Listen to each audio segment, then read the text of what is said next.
Now, do you think this thing hits?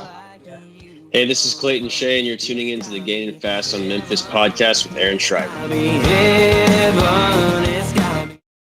Welcome to the Gainin Fast on Memphis podcast with Aaron Schreiber, brought to you by Arlo Revolution. Each week, Aaron connects melodies and memories with fans and artists from all genres of life. When all else in life is gone, only music will be left to leave the legacy of life's adventures. Please welcome your host for the Gainin Fast on Memphis podcast, Aaron Schreiber.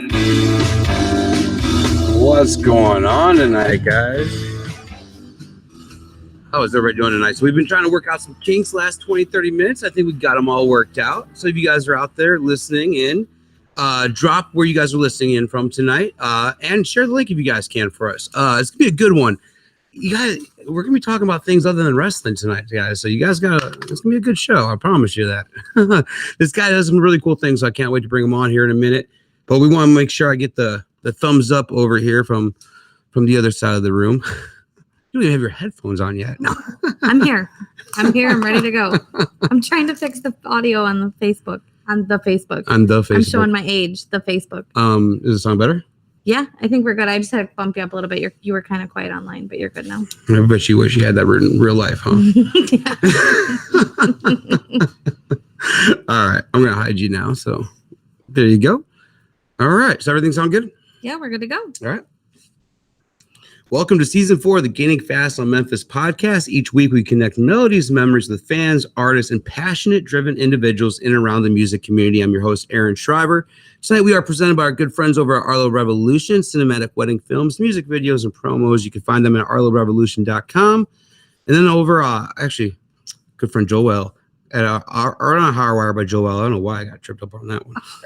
I say it everywhere. I say it every week. Original custom artwork inspired by your life moments, treasured photos, and memories. You can find her all over Facebook. And my good friend Corey Oliphant and the Original Church Choir. Awesome to have them, as well as all of our we thank all of our sponsors for continued support and growth of our show. As we talk about every week, Patreon is the heart of our show. Tiers start at just $1 per month. If you are looking to advertise with us, we do have a couple on-screen sponsorships that you can check out today. See your logo all over the place, show notes. It's a little fun thing. If you haven't been on our Patreon, go check it out, guys. It's the best way to support the show if you can. Like I said, even $1 a month, cheaper than a cup of coffee. So it'd be awesome to have a few more Patreons. We can reach our next little goal. So, but if you guys can't do Patreon, like, share, review, and subscribe anywhere you can find the show, especially if you're an iPhone user. Please help us grow the show with the 5-star rating. If you have the Apple Podcast app, just slide over there, scroll all the way down, hit 5 stars, give us a little comment out there, and yeah. If you guys are listening to this back on Apple or any other streaming services, make sure you join us every Tuesday night. We're live on Facebook, YouTube. You can interact with all of our guests, ask questions, join in live. It's a lot of good stuff. So, all right. So this month we are giving away, let's go jump over here. If you are on our Patreon group, our freebies for the month. Kind of goes hand in hand with tonight's show too, in a way. So we do have a Smoke Train t-shirt that we're going to throw in, a Kristen Kelly Believe keychain, as well as a Clayton Shea pack with a hat, t-shirt, and a koozie. So everybody that's a private sponsor up in our Patreon is able to grab that. So, all right, guys, all that's out of the way with, and now we got the fun part coming up. So tonight we welcome in WWE Hall of Famer Charles Wright. Charles debuted in 1989 and went on to be one of the greatest professional wrestlers of my time, your time, anybody that has watched wrestling. But now retired, Charles has become more of a cannabis connoisseur, and I can't wait to hear about Charles's journey to WWE and how he uses cannabis now to keep off all of his prescription meds. So we're going to go ahead and bring him on in. Here's Charles Wright, guys. Like what you were like. How you doing, buddy? Can you hear me? Right. You don't want to fuck with that motherfucker. Hey, Charles, can you hear me? I'm like, oh, shit. I don't think you can hear us yet. Hey, bud, can you hear us? All right, fucking calm the fuck down. He's just good at that shit. Right in I apologize to him. I said, dude, I thought it was you a day. I'm like, don't tell your mom. Let's see. What if I knew I put it back. Hey, bud, can you hear us, Charles? I'm sorry. I said, actually, the last. No. Oh, there. I had him. Hey, Charles, can you hear us? Yeah. Hey, buddy, how you doing? Welcome to the show, man. Hey, how are you doing? I had you muted on the Zoom app. I was trying to talk to you for about a minute. Did you hear me talking? Just a little bit. Yeah, just a little bit. Hey, I don't hide. Are we on live now? We didn't hear nothing. Yeah, we're live now, right now. Yeah, we had it muted. I don't hide anything, bro. I don't hide anything. I'm sitting here talking to my wife now. I don't. Dude, your wife is a saint, too. Dude, my wife is so cool. You have no idea. I am so lucky. I always, before we even get into anything, what was it? The three women: marijuana, weed, and what was the third one? I guess there's only two. It was the two women in my life. It was marijuana and my wife, man. That just, I know we're going to get into things, but made me a nicer person. Oh, dude, much nicer. I definitely want to get into that. But yeah, welcome to the show. Because I think that it's kind of funny. We're going to talk about that here in a minute. But something I put down, how you mentioned about being a nicer person, because you are definitely a fan of Jack Daniels, as I've noticed before, and so am I. I do have to ask, are you a Tennessee Squire? A Tennessee Squire? What the hell is a Tennessee Squire? So now we need to talk. So Jack Daniels has a little private club. It's kind of like Fight Club. I shouldn't really be talking about it, but you have to be nominated by somebody. It's a current Squire. First of all, are you ribbing me right now? No, dude, I'm serious. You can look it up. Frank Sinatra was one of the first Squires that ever was, and it's a private club, and there's a Squire house right in Lynchburg, Tennessee.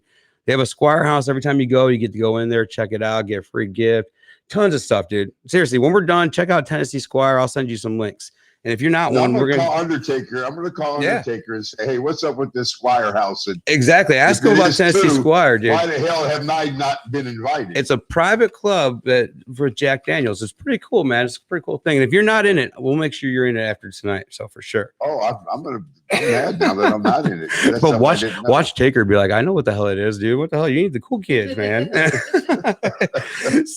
I want to throw it back to 1979, man. When you're playing basketball, you won Player of the Year out in Cali.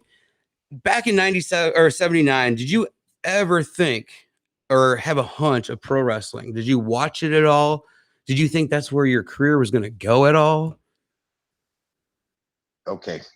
This is first time hearing this. Mm-hmm. You did not even hear this on the Stone Cold podcast. Long story short, people keep telling me I got out of high school in 79, like in 81, that I kept saying that I was going to become a wrestler. And I really don't remember saying that. And that's why in interviews, I always say, no. But I seen a picture today, and I wish I would have sent it to you earlier.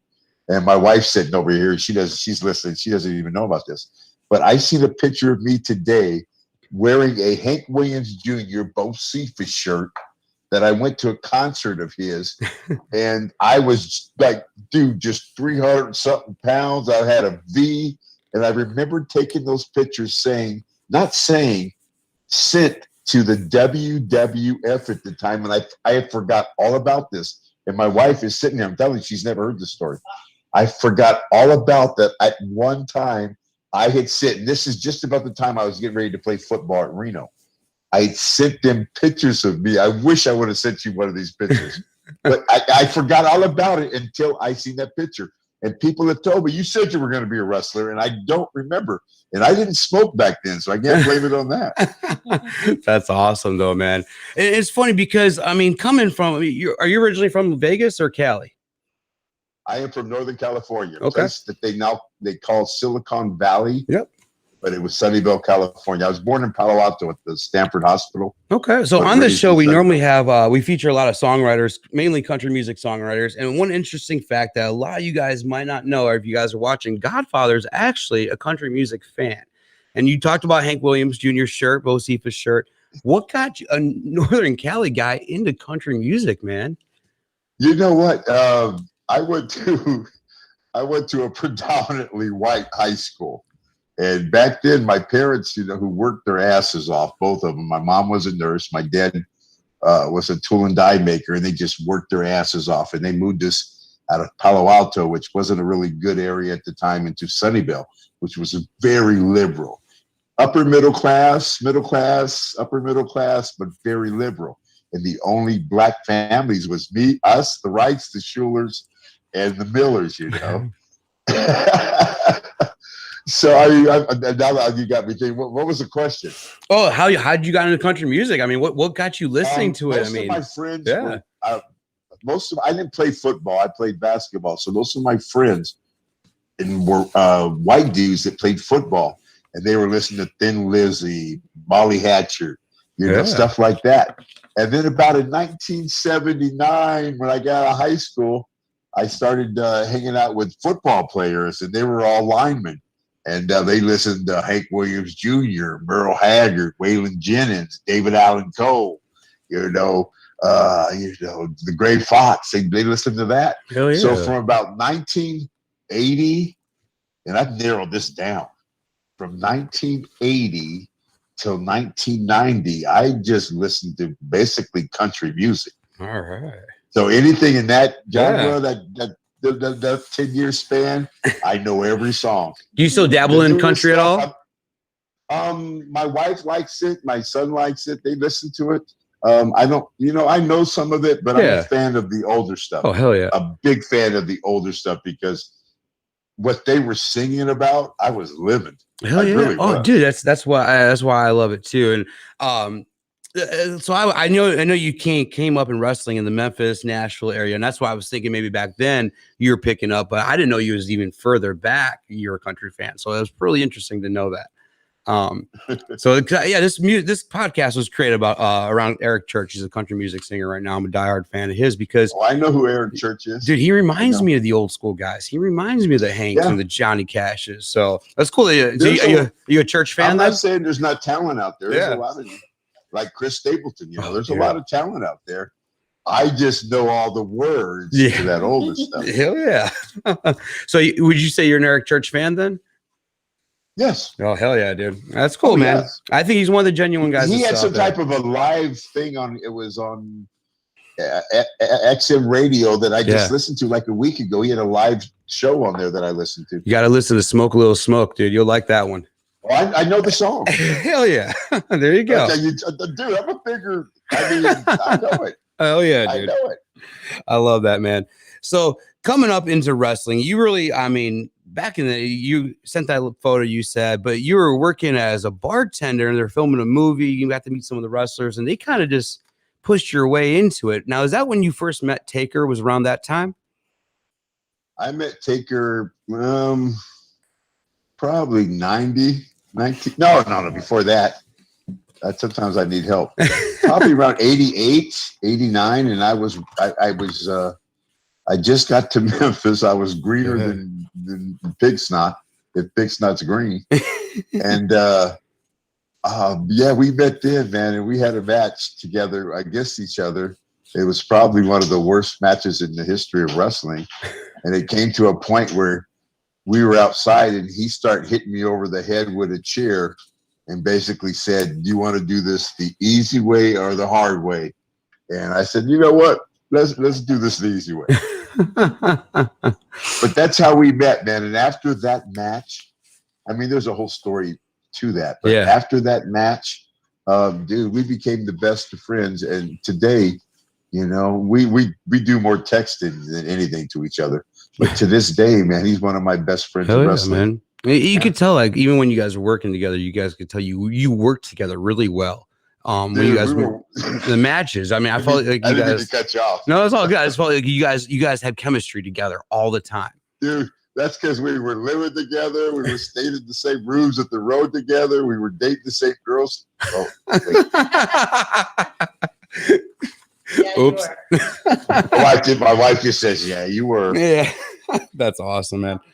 So let's see. I'm trying to jump around. So yeah, you're talking about a little bit about Memphis, and you were on there.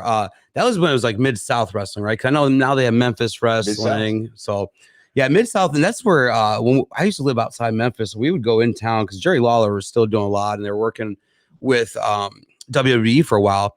And someone that I crossed paths with in Memphis, I'd watch a lot. I know you're good friends with now, but the Boogeyman, dude, that was honestly probably one of my favorite wrestlers, Marty Wright. The real Boogeyman, Jimmy Valiant. So which one was? So this was he was in Memphis wrestling about. Are you talking about the white guy or the black guy? It's a black guy. Then that's Marty Wright. Yeah, Marty Wright. Yeah. Yeah. There was a boogeyman named Jimmy Valiant back No. I'm talking about Marty Wright. Marty Wright, good friend of mine. We have the same last name. Yeah, that's why I was gonna say no relation, huh? No relations. We talk to each other all the time. When I see them on signings, we have a good time together. He probably don't want people to know this, but he smokes. So yeah. And good dude, man. Good dude. I wish he would have got better breaks. Yeah, I know. Because he actually loves the business, man. And he's the most kayfabe. If you know what kayfabe is, he is the most kayfabe wrestler today that when he flies on planes, he covers his face with the mask. So when we saw him in Memphis, of course, I was hanging out outside waiting to see who would come out, this and that. And this guy comes out with like a black hood on his head, over his head, and everybody's like, "Well, there goes Boogeyman." Like, cause I guess he had the makeup, everything else off, but he would just hit his face and everything. It was gone, and when it stopped, and I love that.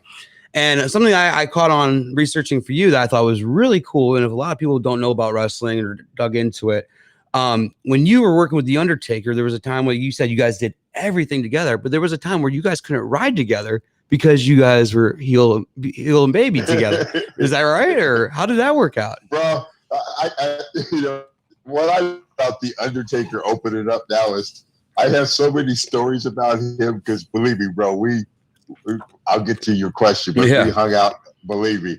And I just have so many stories that I just, out of respect, and not even to the business, but to the business. Yeah. But out of respect to Mark's character and Mark himself, I've kept my mouth shut. But then he started telling stories about me, and I love it, man, because it gives me a chance to tell stories about him. And, dude, we were brothers, man. We swap spit. We were brothers, like biker type brothers, man. And see, I already forgot the question because I love that dude, man. He's the true deal, man. And he's probably gotten a little saltier, but he loves the business and he wants the business to evolve the right way. And I saw Taker as the Willie Nelson of wrestling, dude. I thought he was just going to go and go, and I thought he was just going to never stop. I mean, he probably never will. I mean, I'm sure there's still a few matches left in the guy. He told me years ago that he was going to quit, that he wanted to stop, but he said Vince basically won't let him. And but the last time I talked to him, he said this is it. When they retired him, he told me, he said, nah, he said, this is it. And he's never, and I don't talk about this, but now it's over. Yeah. But he told me, nah, bro. He goes, this is it. Yep. He goes, I'm done. There always has to become a time, and man, you just know. I mean, for you your time was up when you were just done. You're like, I'm done. I can't do this. I wasn't done. My character was done. Yeah. I could have went a lot longer.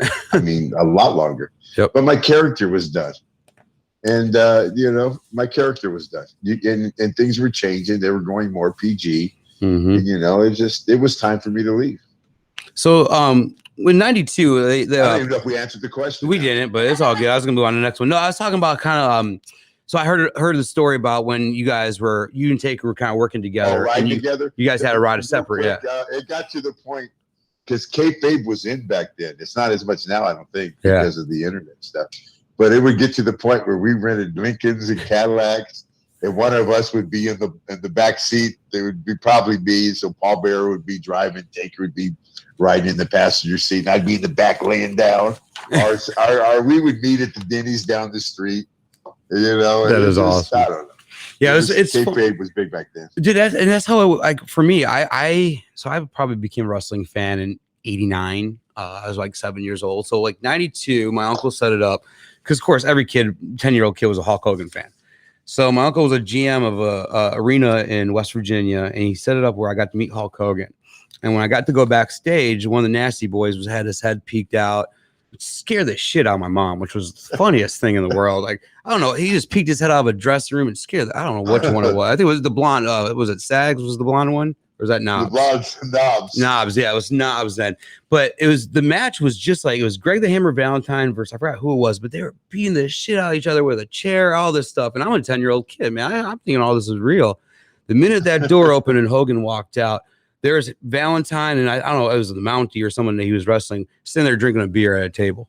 And I'm like, wait, hold on. Wait, you guys were no, this ain't how this ain't supposed to be. And then that was the day my dad looked at me and goes, Aaron, I got to tell you something. So I figured it out then, but it was after I got to meet Hogan, and of course every kid then was everything about Hogan. I mean, that's how it was. But yeah, dude, as it went on, and wrestling will never be the same, I don't think, when you talk about the Attitude Era. And I think that was probably and always will be the biggest era of wrestling. So do you think anything will ever top that? Or do you think everything can ever again? There's always something to top it, but the product now won't top it. But Yeah. I mean, well, with everything in the world, bro. I mean, y'all pushed the envelope. You'd never be able to do and say and do the things that we were doing. Y'all pushed it. I mean, you pushed the envelope on a lot of stuff. Not just me. No, everybody. Yeah, everybody. Yeah. It was everybody. I used to say, watch what Val says. I mean, just everything they did pushed it. I thought Val was way worse than Godfather any day, dude, of the week. It was way worse. Dude, Val was nasty. Every time I see Val, not every time, but when I see Val, I'm like, dude, I don't know why they got on my ass so much. I know why, but I was like, dude, you were saying worse stuff than me. But I mean, you have this black dude, and mostly all my hoes were white, and I'm calling them white, and I'm talking about smoking weed and selling them and trading those and pimping ain't easy. I mean, come on. Can you imagine being on TV saying, I got 3 hoes that I'm gonna, doing that type of stuff? You give up the match, I'm going to trade them? No. No. So in 92, though, when you're wrestling with this Papa Sean going to The Character Was Born, I heard you went to New Orleans and you kind of to fit the character. Now, when you were down there, did you ever really maybe cross a line where you thought, oh, shit, I need to back off. This is actually real. Voodoo's real or anything. Or did you ever you never got anything? I was kind of always curious. So what did you do really to get into character? Go ahead. I'm sorry. No, good. No. The worst I did would go to voodoo shops and try to get real cat hair bones and coffin spikes, and I would try to get the real things and just try to keep it as authentic as I could. Yeah. I was not a real voodoo guy.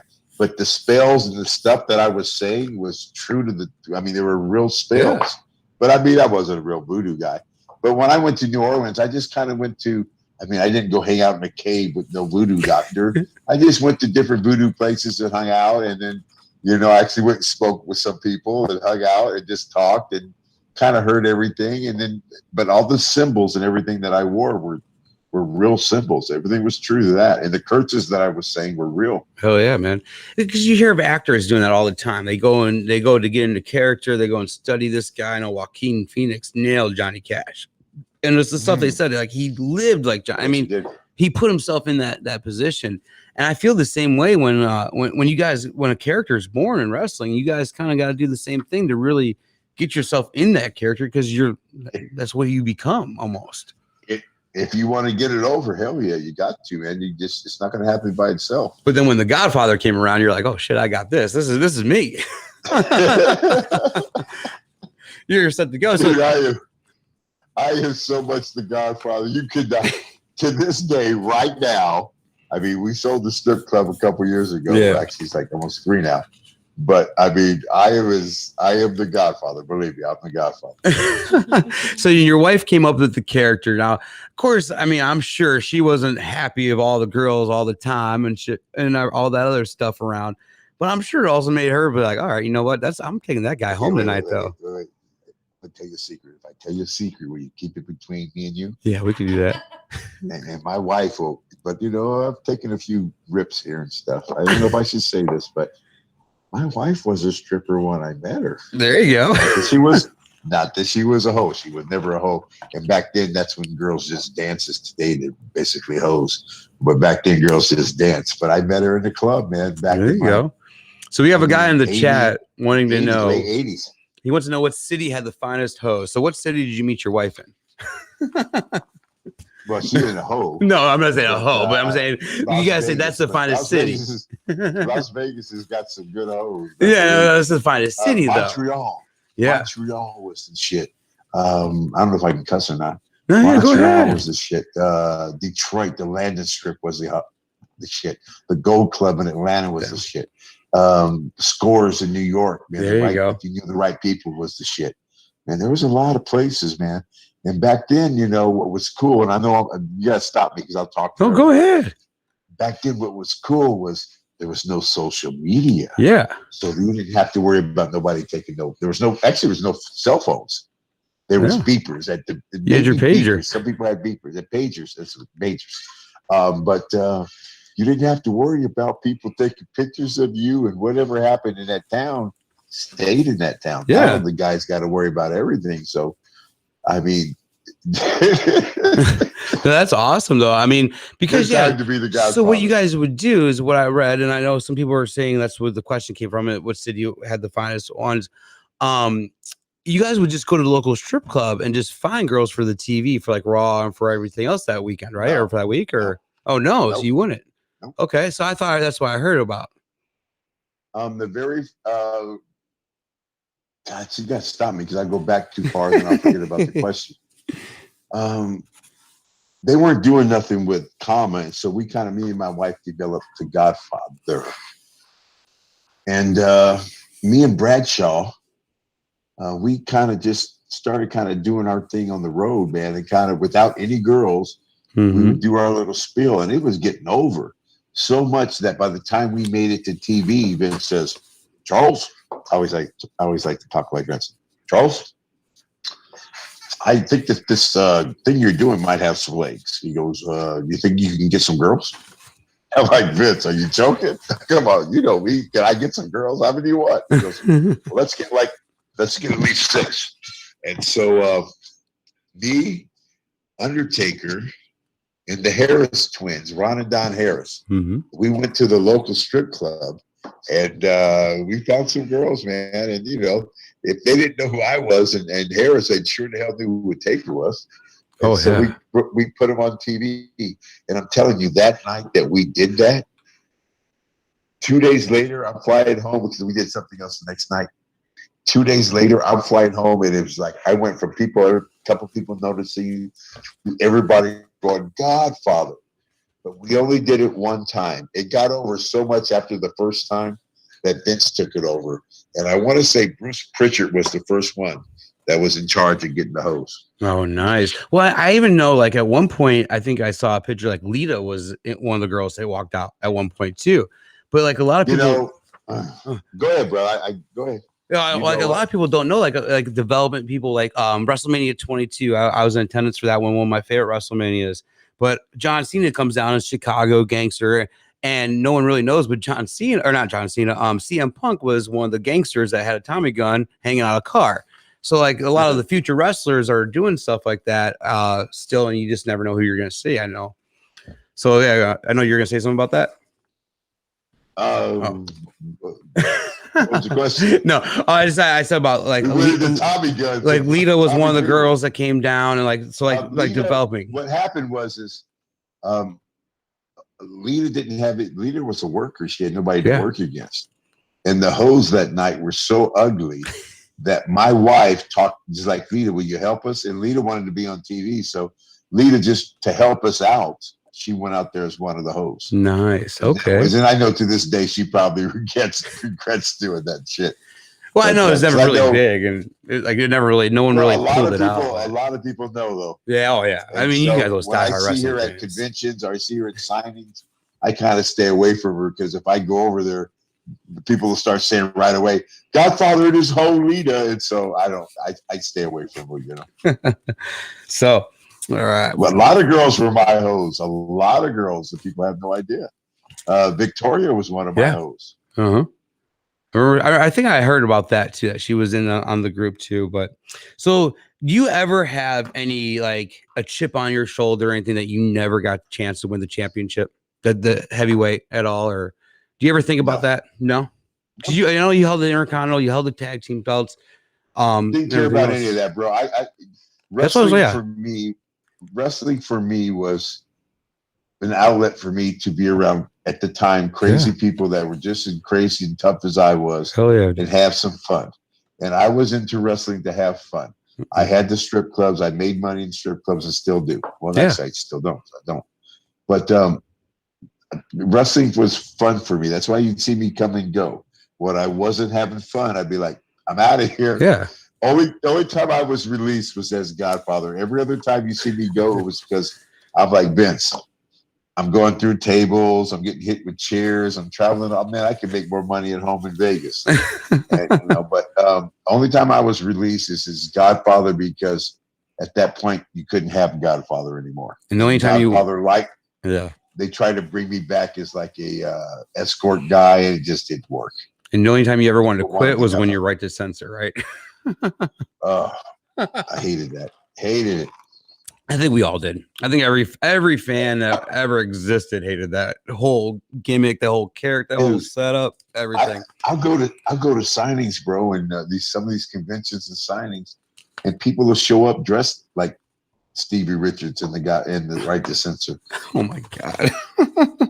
So interesting fact that maybe a lot of people know, but the night you were supposed to drop the the Intercontinental title, you were supposed to drop it to Owen Hart. And I saw something that you posted just recently on your Instagram where you had to sign the lineup card that night.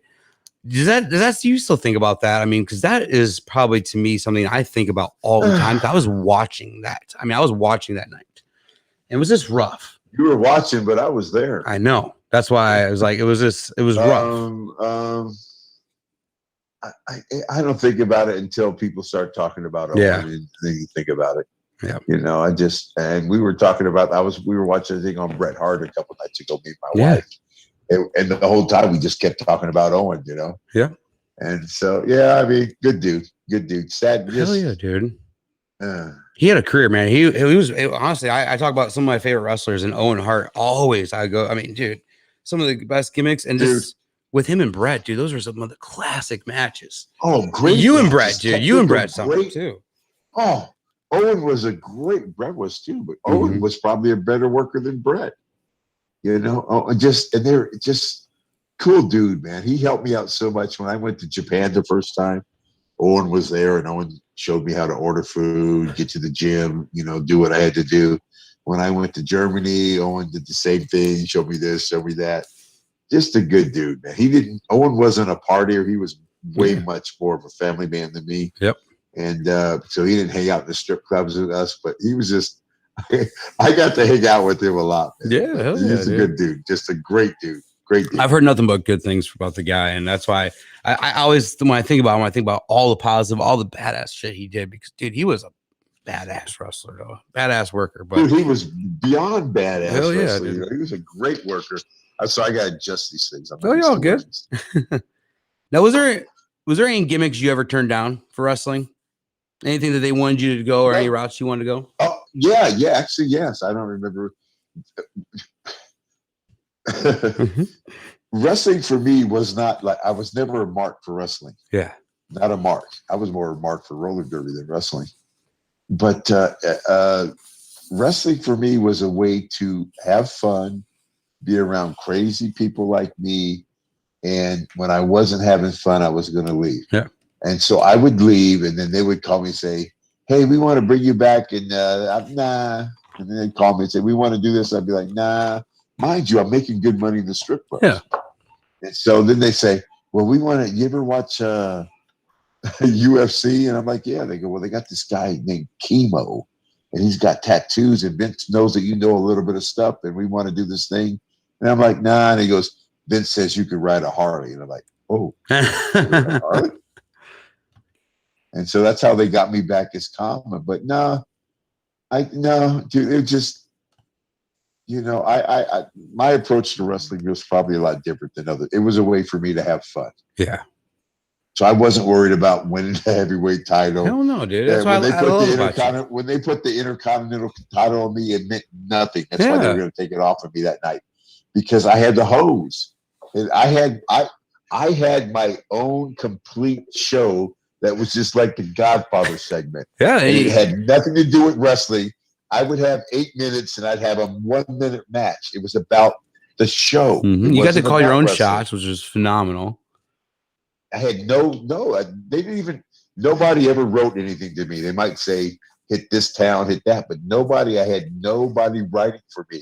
That was just me getting high and sitting there smoking with my friend Kyle Bale and Pat Berry and telling them, I'm going to say, because I knew who I was wrestling. I'm like, I'm gonna say this. They're like, you're not gonna say that. I'm like, no, I'm gonna say it. I'm gonna say it. I'm gonna say it. You know, it was like that. So now, just a good time, man. If Vince would have legalized or would have let you guys smoke and not tested for it years ago, do you think we would have lost some of these wrestlers as early as we have to begin with? Because I know I watched Belushi talk about his brother John and how he got into more hardcore stuff, and if cannabis was just more open and wasn't so stigmatized back in the day, that his brother would still be alive. And I feel like that with a lot of these wrestlers too, because you, which is phenomenal, and I love hearing this about you, you're completely off prescription medicine, you said, and this is nothing. Amazing, dude. I would love to get that. I have anxiety and some depression I've been dealing with. I'm on some pills for that.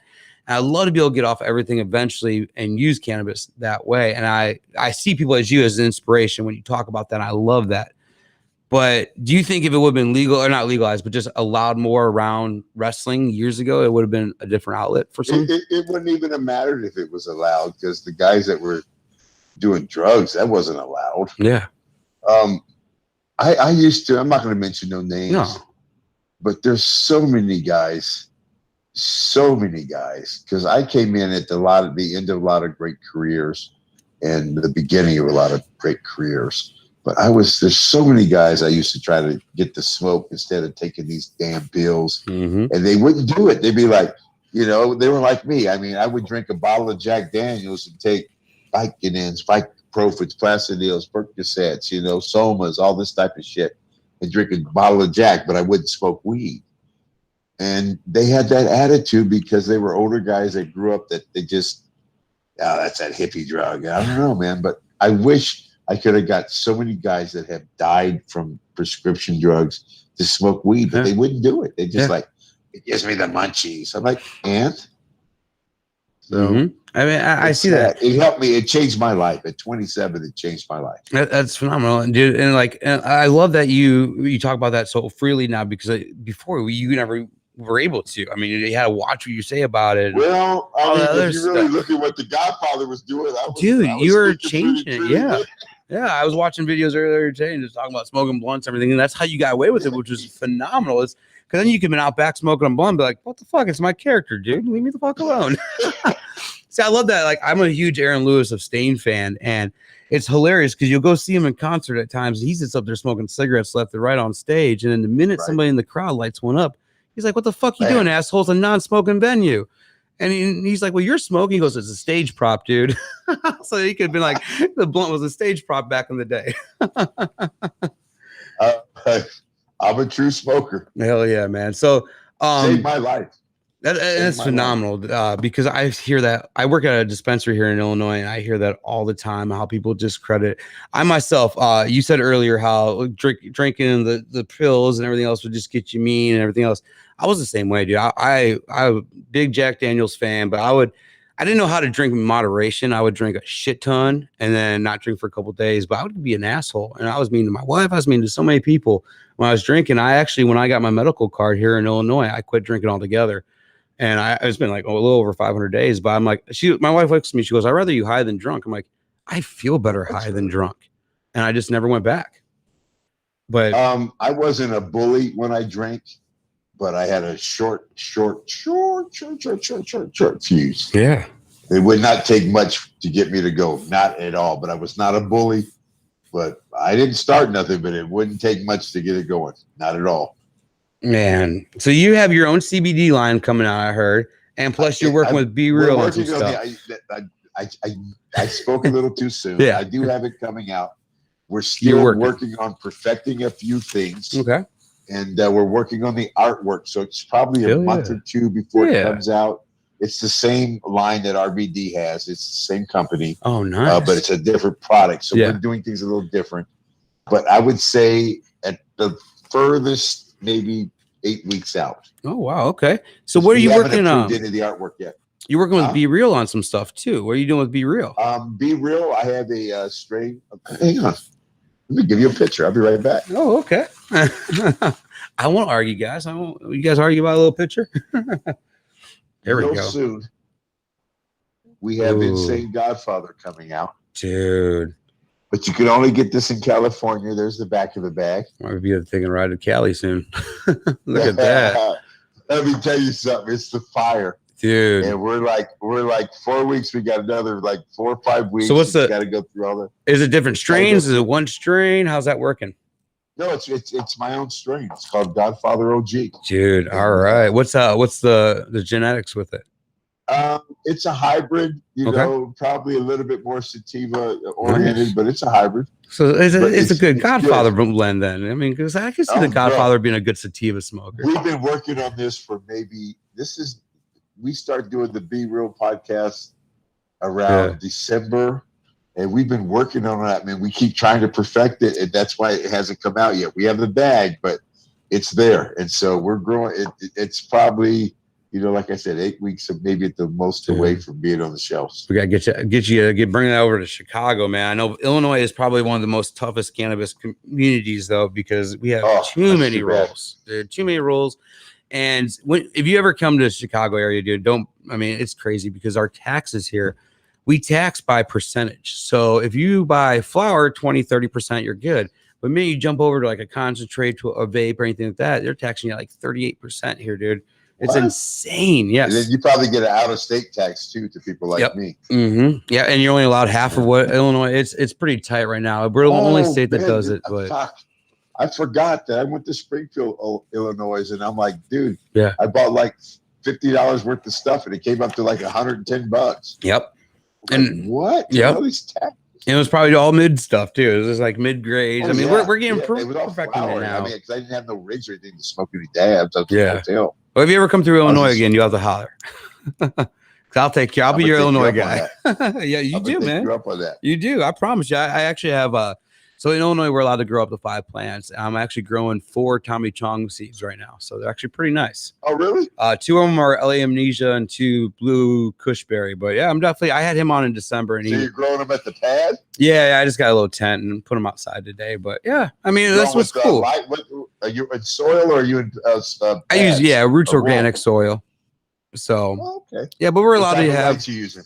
Just Mars 2000 was what I used, and I kicked them outside today for a little bit because, of course, the Midwest you can't put anything outside until June, so which it sucks around here. All right, man. Before we wrap up and I move on to a couple quick questions I have for our sponsor section, one thing that I saw about you that really kind of stood out, you being 60 years old now, but you have a 3 a.m. wake up call. I believe myself. Well, yeah, I don't know if you still do, but I'll let you finish. Yeah, I get up at 4 a.m. every day, and if I work, if I don't work, I get up at 4 a.m. I feel like I can accomplish so much more in that early morning. I'm more alive, more vibrant, more awake, and just more productive for myself. For you, you're an early guy or an early morning guy. We won't say 3 a.m., but how for you? Why are you such an early morning guy? What drives you? I am up probably at the latest 4 a.m., 3:30 to 4. I don't know why I said 3, but I mean 3:34. But like this morning, I got up at like 2. But I go to bed early because I get all my stuff done during the day. And I go to bed early, and I'm up 3:30, 3:45. The first thing I do every morning is it's the only time I'm a big dabber. So I'll roll a big old fat one, and I'll go get in a jacuzzi, and I start the first 30 minutes of my day in the jacuzzi, just smoking and just relaxing. And then I'll go, I have a thermal sauna at my house, and then I'll go in the thermal sauna for like 45 minutes, get up. After that point, I'll either work out or I'll get on my Instagram and I'll get on my, because I deal with a lot of people back east. So, it's 3 hours difference in Vegas. And then I'm humping till about 2 o'clock. And by 2:30, I'm done for the day. So I'm just chilling. I'm asleep. I'll be asleep tonight by 8:30, 8:45. Yeah, that's what I mean. I try to get to bed a little bit earlier sometimes and get up early. So, all right. Well, I know I said that was the last one before our last question, but I have a picture on our screen right now, which I laughed my ass off at the other day. I can't see it. I know. I'll explain to you what it is here in a second. I was in my little smoking bunker I have, and probably enjoyed it a little bit too much, and I looked down and I was looking through photos, and there comes a picture of you and Boogeyman riding these damn animals through a mall. You got to tell me about this. What happened? Dude, this is hilarious. we were we were doing something called Swerved. Remember WWE had a show called Swerve? Yeah. Well, we did an episode. I did one as Papa Shango with him, and I did one as Godfather. But neither one of them worked out, so they never showed. And so at one point, there was, they went to the mall like on a weekend, and they said, we're going to do this at a mall. Okay. And then a mall on the weekends, it's always busy, right? Yeah. Well, they filmed this on a Monday at like 2 PM on a Monday at the mall. There's nobody there. There's nobody in the mall to pull these swerves off. So we were just playing around. That was just me and Boogie. We got on a couple of those things riding around and stuff. That wasn't on air. That was just us playing around. The caption on one of them. Those are my pictures, so I don't know how those pictures got out. I think when your caption on one of them was when the edibles kick in. I'm like, yep. Oh yeah, that's true. Oh yeah, you're damn right. You're damn right.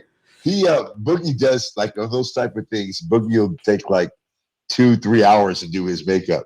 I always have somebody do my makeup and smoke while they're doing it. So yeah, I mean, I was feeling good. So all right, man. So our sponsor is Poddex. We pulled 2 cards earlier today, and it's just kind of like a Cards Against Humanity type game, and they actually have a wrestling deck. So I wanted to pull a couple wrestling cards to ask you, other than yourself, who was the best wrestler superstar to never win a world title? Wow. And you, wow, the best that never won any titles at all. Never won a world title, like a heavyweight championship world title. Man, that could be so many people. In your opinion, who's the best? Did Billy Gunn ever win a world title without being in a tag team? I don't know if he did or not.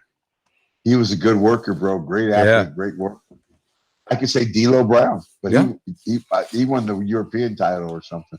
And I know you're a huge New Day fan too. I love that they finally put the title on Kofi too. Twice now, I heard. So I love that. That's really cool. Yeah, I think that's great. Kofi won it at WrestleMania a couple years ago, dude. It was phenomenal. So he's put in his time. He's done what they asked. He deserved it. Well, I mean, there's not many guys with the loyalty that you and Taker and a few others have that have never really ever skipped promotions at all. I know at one time you talked to WCW, they took Virgil, which was phenomenal and worked out better for you in the long run, which is awesome. But I loved your loyalty to the company, because I mean, that's how I've always been. I mean, I'm still playing my PlayStations and stuff, dude. I'm loyal to my PlayStation. It's just like I'm loyal to one brand, dude. I never was able. I can't do it. I'm old school, and loyalty is a big thing. Yeah. I will say something about that whole WWE family. Mm-hmm. They've always been super cool with me. To this day, they're super. They just came out with a new Kama action figure. Yeah, hell yeah. And so, I'm glad I never worked for anybody but them. Business-wise, no matter what happened, they always paid me what they say they're going to pay. Mm-hmm. And to this day, I'm still under a Legends contract, and they still hook me up. Yeah. Hell yeah, man. Every time you get in a video game or anything, that's awesome, though. It's cool to see the loyalty. People remember the pimp. Yep, hell yeah, dude. That's how I still am, dude. Like I'm watching, I have a 7-year-old and 4-year-old now, and I'll sit down and watch wrestling with them, show them old wrestling videos. But I can never show them. Like, I don't jump to WCW or AEW or any of that anymore. It's like, dude, this is what you got to watch. This is the right stuff to watch. Ooh, that was time, brother. Jump to Attitude. Oh, dude, those Monday Night Wars. So that second question I have, what was your dream fantasy matchup during your career that never happened? That never, you know what? I would have loved to wrestle Marty Wright, the Boogeyman, in some type of a match. The Fiend is too big. I'm too old. I would have liked to got something with Papa Shango and the Boogeyman together. Yeah, I was thinking that earlier. I think a tag team or even one-on-one. That would have been cool. One-on-one and go into a tag team. Yep, that would have been cool, man. That would probably been a dream, because I always talked about Taker and Sting wrestling each other. I could see Boogeyman and Shango would have been phenomenal. Dude, Shango was in my prime, dude. Like I said, 10, 11 years old. That was when you had the Warrior, had the Black Ooze, all that stuff. That was my prime. All right, man. We have a little game we're gonna play, and then before I let you go, it's called Hot Seat. I'm gonna ask you 10 questions. First thing that pops in your mind. You might get yourself in trouble. Yep, and we're gonna try to do it in 60 seconds. What's the first cassette tape you ever owned? Bad Company. Hell yeah. Who had the best entrance music? I said before, Ric Flair. Hell yeah. What was the first concert you ever went to? Earth, Wind, and Fire. Fuck yeah. Favorite travel location if you're going on vacation? Man, I always loved Hawaii. Hell yeah. All right. What was your favorite wrestling movie? Wrestling movie. There's not too many of them, so I'm going to go with, God, what was the one that was Sylvester Stallone was in? Oh. You remember a long time ago? It was, anyway, that one, where the hell that's called. It wasn't the Hogan one with Thunder Lips or what. That was Rocky. That was Rocky. He was a wrestler. Anyway, yeah. It's an older movie. I really like that newer one that had, God, I forgot his name. Now wait, the one with Mickey Rourke. Yeah, that's the one I was just thinking of. The one that just came out recently with the last 5 years. That was a good one. What was that called? I think wasn't this The Wrestler? Yeah, I think it was just The Wrestler or something. You know, that was a good one. That was hell yeah, man. A real one. So what's one thing people buy that you think is a waste of money? That's a waste of money. Lottery tickets. All right. What's your go-to karaoke song?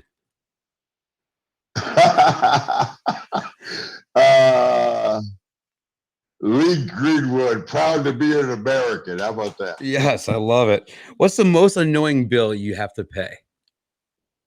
The most insurance, health insurance. Yep. Oh man, I bet you that for ex-wrestler, I bet you that's crazy, dude. My God, you want to know? Oh my God. So you walk into a grocery store, you got to pick up 3 items to make the cashier uncomfortable. What 3 items are you taking up there? I am taking watermelon, Cote Texas, and pickled pig's feet. All right. And number 10, the last question.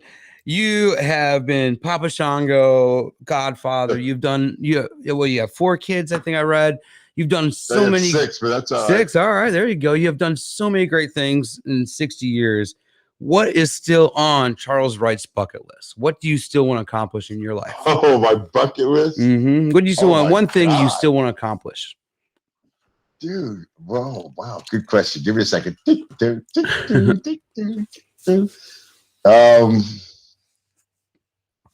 Well, I mean, I've done so much stuff, man. What do I want to accomplish? To just spread the word, bro, that cannabis might not be for everybody, but for those of us that are lucky enough that it's for us, enjoy it, get off the pills, and just get on God's green Mother Earth plant and just enjoy it, man. How about that? I agree, man, because I people use it right. If it's done right, I think it could be used in a lot of different ways. The problem is people use it wrong the first time and they're scared to ever use it again, I think. So, and you gotta get rid of the stigma that they've had for years. I agree too, man. I definitely agree. It works for me. Hey, it ain't for everybody, like you said, but for the ones it is for, hey, enjoy life. So that's lucky ones. Well, Godfather, thank you so much for spending the last hour or 90 minutes, really, because it took us a little bit to get everything set up. But thank you so much for spending time with me tonight. I really appreciate it. So, and huge shout out to your wife tonight as well for helping us get everything set up. We didn't talk about her, but she's the angel. Yeah. Well, that's why we had to talk a little bit about her here at the end, because I know Hall of Fame, you missed that. So I had to make sure we mentioned her here. We already talked about the Hall of Fame. That's why I wanted to bring it back up. Hey, next time you just write it right on your hand, because I'm sure, dude, Nation of Domination was a hell of an amazing fraction. If they never get into the Hall of Fame, I would be surprised, because they need to be there. The only hold up on that is what are they going to do with The Rock? Yeah, but because you can't induct the Nation without The Rock. Exactly. So that would be the hold up on that whole deal. Yeah, but man, I would love to see you guys in there, because that'd be amazing to have you in there twice. I think we deserve to be in there. Yeah, I agree. That's right. I'd be in there twice. Hell yeah, man. They got me on the first time. They put like Papa Shango, Kama Mustafa, Godfather. Oh, like, bastards! Damn, come on now. Hey, all of those, but not Nation. The Nation, I don't know, but the Nation should be in there. You know how crazy Vince is. He might put Right to Censor in there. Oh my God, I won't go. You're like, hell no, I ain't going there. I ain't going. I ain't going. All right, buddy. Well, you have an amazing night, and we'll catch up. I'm going to email you some stuff on that Tennessee Squire stuff, and I'll let you know about it. Yes, please. Yell at Taker though for me though. Be like, dude, you never told me about this. Like, you ain't part of it, man. Yep. All right, buddy. You have a great night, dude. All right, brother. Bye. All right. All right, guys. Let me go ahead and disconnect real quick with all of this. I think we're good. All right. Oh. There you are. Hey, I have a big bold letters. Be ready. And I did say "and" there too. I was trying to say "and." It might have came out a little wrong. Yeah. I meant city where you met your wife. Okay, and move on. you're like, whatever. No, I saw you were like, ooh, freaked out. So what do you think? That was a good show. Oh, so fun. I had a good time with that guy. I mean, he's just He phenomenal. seems so down to earth. Yeah, absolutely. Everything about him, and just like, and I love it. I mean, we did talk a lot about wrestling, but like, he does so much more. Like I was interested about the country music. And I know he loves Jack Daniels, especially the whole cannabis stuff with him. So, all right. So, well, guys, we ran over a few minutes, but I'm sure no one really cares. But thank you guys for tuning in tonight. It was a great night. And I was gonna say, do I have my sheet? Yeah, I do have it. I thought I threw it down. But thank you guys for joining us tonight on episode 87 with Charles Wright. I seriously just got to relive my childhood with that entire conversation. It was so amazing to have him on and see what he's doing and how he's continuing to grow and still trying to help people. I mean, it's awesome with what he has coming out. I can't wait to see it. I hope he brings his products to Illinois. It'd be pretty cool to have him here. So, but we'll see you guys next week. Wait till you see this guy coming in next week. It's gonna be a good one. The Gainin' Fast on Memphis podcast with Aaron Shriver is brought to you by Arlo Revolution. As we close the book on another chapter, remember, music gives a soul to the universe, wings to the mind, flight to the imagination, and life to everything. Next week, Aaron connects more melodies and memories with other fans and the artists they love. Thanks for being a part of this musical journey, and we'll see you next time on the Gainin' Fast on Memphis podcast with Aaron Shriver.